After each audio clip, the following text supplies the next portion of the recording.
Hello everyone. UPPSC prelims 2024 complete हो चुका है और आप सभी अब मेंस की तैयारियों में लग गए होंगे। लेकिन मेंस परीक्षा देखा जाए तो प्रीलिम्स से अलग है, जहां प्रीलिम्स की तैयारियों में आप लगने के साथ ही कुछ विषयों को पढ़ करके आप ऑब्जेक्टिव वाइज यहां पर टिक करके आ जाते हैं। वहीं मेंस में विषयों की संख्या भी बढ़ जाती है और साथ ही यहां पे क्वेश्चन लिख करके यानी कि डिस्क्राइब करना होता है, चीजों को एक्सप्लेन करना होता है, और वो भी जो क्वेश्चन आपसे पूछा गया है। इसके लिए आपको प्रश्न की अच्छी समझ होनी चाहिए, साथ ही वहां पर कम समय में प्रश्न को बेहतर तरीके से सारगर्भित तरीके से लिखा होना चाहिए। इसीलिए कहा जाता है कि आखिर मेंस आंसर राइटिंग की शुरुआत कैसे की जाए, एक अच्छा उत्तर लेखन कैसे लिखा जाए। इसी समस्या के समाधान के लिए, इस चुनौती को यहां पर आसान बनाने के लिए और आपके आंसर राइटिंग में हेल्प करने के लिए हम यहां पर लेकर आए हैं मेंस आंसर राइटिंग को लिखने से संदर्भित 7 यहां पे मुख्य बातों पर डिस्कस करेंगे। आज इस सेशन के माध्यम से हम समझेंगे कि आंसर राइटिंग की प्रक्रिया में आपको किन किन चीजों का ध्यान रखना चाहिए जब आप मेंस की आंसर राइटिंग की शुरुआत करने जा रहे हैं। ये 7 बातें अगर आप ध्यान रखेंगे तो आपकी आंसर राइटिंग का प्रोसेस जो आप शुरू करने जा रहे हैं या शुरू कर चुके हैं उसमें कम गलतियां होंगी। धीरे धीरे आप में आंसर राइटिंग में आप की इंप्रूवमेंट भी होगी और आप यूपीपीएससी के मानक के अनुरूप जो प्रश्न है उनको भी हल करने में यहां पे अपने आप को आसानी से लिखते हुए वहां पर पाएंगे। साथ ही यहां पर इसको हेल्प करने को लेकर के कई सारी चीजों पर हम काम भी कर रहे हैं, जिसके माध्यम से आपकी यहां पर हम हेल्प भी करेंगे। आप सभी यहां पे कमेंट के माध्यम से ये भी जरूर बताएं कि यहां पर आपको मेंस आंसर राइटिंग में क्या प्रॉब्लम आती है और उसको लेकर के यहां पर वर्तमान समय की स्थिति आपकी क्या है और उसमें हम आपकी कैसे हेल्प कर सकते हैं। लेकिन फिर भी शुरुआत हम अपने स्तर पर कर रहे हैं। इस वीडियो को पूरा देखें और उसके बाद ये जरूर समझें कि मेंस आंसर राइटिंग में यहां पर आपकी जो चुनौतियां हैं, क्या इस वीडियो से यहां पर इससे हेल्प मिल रही है। इसके साथ ही हम कई सारी चीजों पर आप पे डिस्कस करते रहेंगे, तो कमेंट के माध्यम से बताइए जरूर। तो हम यहां पर डिस्कस करते हैं आखिर आर्ट ऑफ आंसर राइटिंग, यानी कि एक उत्तर लेखन की जो कला है वो क्या है और इसमें आपको क्या क्या चीजें ध्यान रखनी चाहिए। सबसे पहले देखिए, जब भी आप क्वेश्चन कि हम बात करते हैं मेंस आंसर राइटिंग की बात करते हैं तो इसमें सबसे पहला जो स्टेप होता है वो होता है आपको क्वेश्चन की समझ होना। अब क्वेश्चन जो लिखा गया है, ऐसा नहीं कि आपने आधा क्वेश्चन पढ़ा और आधे क्वेश्चन को पढ़ने के साथ ही आप आंसर राइटिंग करने लग जाएं। उससे क्या होता है, जब तक आपने पूरा क्वेश्चन नहीं पढ़ा है तब तक आपको ये नहीं समझ में आता है कि उस क्वेश्चन में आखिर लास्ट में करना क्या है। उसका विवरण देना है, चर्चा करनी है, टिप्पणी करनी है, आपको उसका विश्लेषण करना है, उसकी आलोचना करनी है, आखिर उस विषय को किस तरीके से लिखना है। यानी कि कई बार जो क्वेश्चन होता है उस क्वेश्चन के माध्यम से आपको टॉपिक क्या है, किस टॉपिक पे लिखना है, क्या एक से ज्यादा टॉपिक है, हो सकता है कई बार इंटरलेट करके टॉपिक्स पूछे जाते हैं। फिर उस टॉपिक को लिखना कैसे है, यानी कि उसका आलोचना उस टॉपिक की करनी है, उसमें सुझाव देने हैं, उसका सिर्फ विश्लेषण देना है, उसका विवरण करना है, यानी कि उसको लिखना किस तरीके से है। तो इसलिए सबसे जो पहला काम आपको आंसर राइटिंग में करना चाहिए, आपको पहला ऐसा नहीं बस पढ़ा और लिखना शुरू कर दिया। सबसे पहली जो काम करना है, आपको अपनी आंसर राइटिंग में क्वेश्चन को समझिए। जब आप क्वेश्चन को समझ जाएंगे कि आखिर किन किन चीजों के बारे में लिखना है और उसको लिखना कैसे है, वो आपके क्वेश्चन के माध्यम से समझ में। तो हर एक विषय की आप सिर्फ पहला जो स्टेप है, पहले कुछ दिन आप चाहें तो प्रीवियस ईयर क्वेश्चन निकालिए। प्रीवियस ईयर जो क्वेश्चन है उनको आप पढ़िए। पीवाईक्यू को जब आप पढ़ेंगे तो आपको यह पता चलेगा कि यूपीपीएससी जो है पिछले कुछ सालों में अलग अलग विषयों को लेकर के, किन किन टॉपिक्स से लेकर के कैसे कैसे क्वेश्चन यहां पर पूछता है। जब आपको यह समझ में आ जाएगा तो आपका एक रिवीजन का काम भी आसान हो जाता है, यानी कि क्योंकि पढ़ना भी है तभी तो आप आंसर राइटिंग लिखेंगे। तो आपको यह पता चलेगा कि देखिए यहाँ पे क्वेश्चन यूपीपीएससी पूछ क्या रहा है, वो आपको पता चलेगा। साथ ही वहां पर किस लेवल का क्वेश्चन है, किस तरीके से पूछ रहा है, वो पता चलेगा। जब वो पता चल जाएगा तो उसका लिखने का, यानी कि लिखना क्या है, वो आपको क्लैरिटी मिल जाती है। दूसरा काम यहां पर है, जब आपको क्वेश्चन समझ में आ जाता है तो आप उस क्वेश्चन के हिसाब से क्या होता है, अपने आंसर की फ्रेमिंग कर सकते हैं।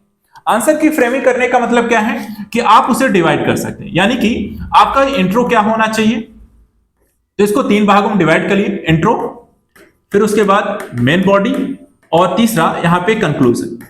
इसके माध्यम से आप उस उत्तर को लिखने में कि हमें क्वेश्चंस को किस माध्यम से, किस चीज से लिखते हुए स्टार्ट करना है, और उसका इंट्रो अच्छा होना चाहिए, प्रभावकारी होना चाहिए। उसके बाद मेन बॉडी में क्वेश्चन के पूरे विश्लेषण यहां पर होना चाहिए, जो भी उसने पूछा हुआ है उसके बारे में डिटेलिंग होना चाहिए।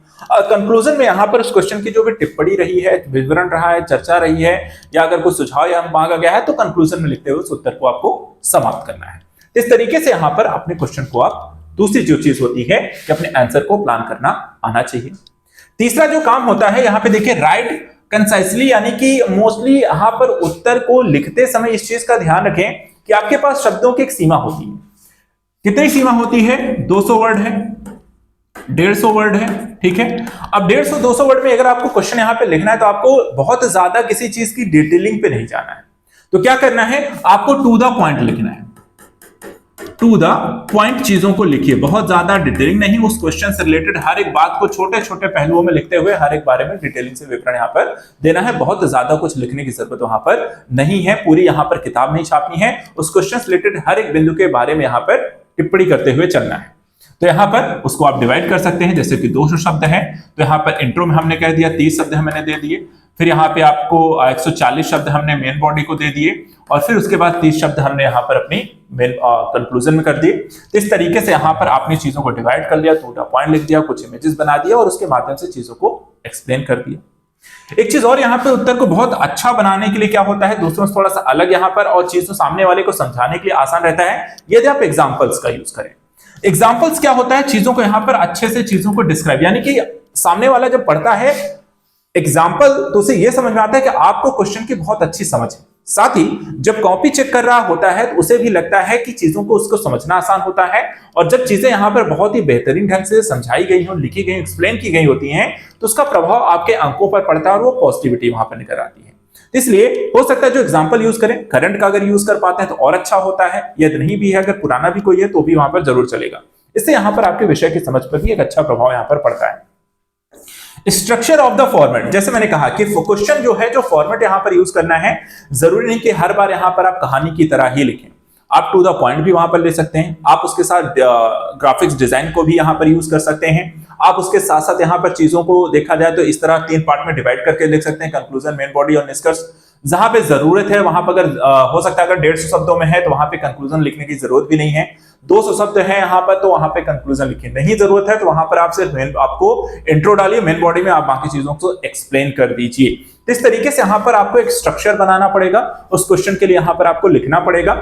और इन सारी चीजों के लिए क्या है कि आप इन चीजों पे जाकर डायरेक्ट यहाँ पर क्वेश्चन पेपर को अगर आपके समक्ष आता है तो वहीं पर आप लिखना शुरू नहीं कर पाएंगे। उसके लिए क्या है, आपकी अच्छी प्रैक्टिस होनी चाहिए। प्रैक्टिस यानी कि ज्यादा से ज्यादा हो सके पीवाईक्यू यहाँ पे लगाइए, नए क्वेश्चन यहाँ पर आपको डेमो क्वेश्चन जो है या फिर हम कहें जो मॉडल यहाँ पे क्वेश्चन आपको मिलते हैं, उन प्रैक्टिस जो सेट आते हैं उनको लगाइए। ज्यादा से ज्यादा यहाँ पे कम से कम 2 से 3 सेट यहाँ पे हर एक पेपर वाइज यहाँ पे करके जाइए, जिससे यहाँ पर आपकी लेखन शैली में सुधार आएगा, आपकी गलतियां क्या हो रही हैं वो आपको समझने में मिलेगा, आपकी नॉलेज में यहाँ पे कहाँ कमी है वो आपको समझ में आएगा, और इस सारी चीजों के लिए यहाँ पर आप चीजों को रिवाइज करते रहिए, यानी कि रिवीजन पर भी साथ साथ यहाँ पर आपको ध्यान देना है। यानी कि अगर आप इन सारी चीजों पे एक अच्छा उत्तर लेखन करना चाहते हैं तो उसको लिए आपको इन 7 चीजों पर ध्यान देना है, जिसमें सबसे पहले क्वेश्चन को समझिए, फिर उसके बाद अपने आंसर को यहां पर प्लान करिए, तीसरा उसका काम है उसको फिर यहां पर शब्दों के हिसाब से लिखिए, चौथा उसको लिखने के साथ साथ उसको अच्छा बनाना है तो आप एग्जांपल्स का यूज कर सकते हैं, डायग्राम का यूज कर सकते हैं। उसके बाद यहां पर स्ट्रक्चर एक फॉर्मेट क्रिएट करिए, जितने क्वेश्चन शब्दों की पूछा गया उसके हिसाब से उसको डिवाइड करके उसको यहां पर लिखते चलिए, चाहे आप यहां पर उसे टू द पॉइंट भी लिख सकते हैं, पैराग्राफ वाइज भी लिख सकते हैं, और उसके साथ साथ इन चीजों की अच्छी पकड़ के लिए प्रैक्टिस करिए एग्जाम में जाने से पहले, और उससे पहले यहाँ पे सारे सब्जेक्ट को अच्छे से रिवाइज करिए। इसके लिए यहाँ पर एक क्वेश्चन मैं यहाँ पर दिखाना चाहूंगा। देखिए यहाँ पे जैसे ये लिखा हुआ है, क्वेश्चन यहाँ पे लिखने के लिए उन्होंने एक डायग्राम को भी यूज किया है, टू द पॉइंट चीजों को लिख दिया है, बाकी यहाँ पे जो नॉलेज है उन्होंने बहुत ज्यादा डिटेलिंग करने की जरूरत नहीं की है, पैराग्राफ लिखने की जरूरत नहीं है, डायग्राम यूज किया है, कुछ एग्जांपल दिए हैं, कुछ साथ ही साथ यहाँ पर उन्होंने अपना स्ट्रक्चर बना के चीजों को फॉर्मेट बना दिया है और टू द पॉइंट उसको लिख दिया है। यानी कि जो क्वेश्चन पूछा गया है सिर्फ आपको उसको एक्सप्लेन करना है अपने आंसर में, बहुत ज्यादा यहाँ पर चीजों को लिखने की जरूरत उसमें नहीं रह जाती है। इस तरीके से यहाँ पर आपको सेशन कैसा लगा इसके बारे में यहाँ पे जरूर एक्सप्लेन कीजिए, कमेंट के माध्यम से आप हमारे साथ यहाँ पर जरूर बताएं कि कैसा लगा। जल्दी ही हम आप सभी के लिए यहाँ पे एक मेंस आंसर राइटिंग का प्रोग्राम भी लेकर आने वाले हैं, जिससे हम आपकी हेल्प करेंगे कि यहाँ पर प्रैक्टिस सेट के माध्यम से आपके डाउट क्लियर करेंगे, आपके उत्तर लेखन में आपको क्या समस्या आती है उसको 1-to-1 सॉल्व करेंगे, साथ ही आपके क्वेश्चन को हम यहाँ पर देखेंगे और उसको आंसर राइटिंग भी यहाँ पर साथ ही साथ कराने वाले। इसको लेकर बहुत जल्दी हम आपके साथ यहाँ पर जुड़ेंगे। फिलहाल आज के सत्र में इतना ही। Thank you so much and good luck.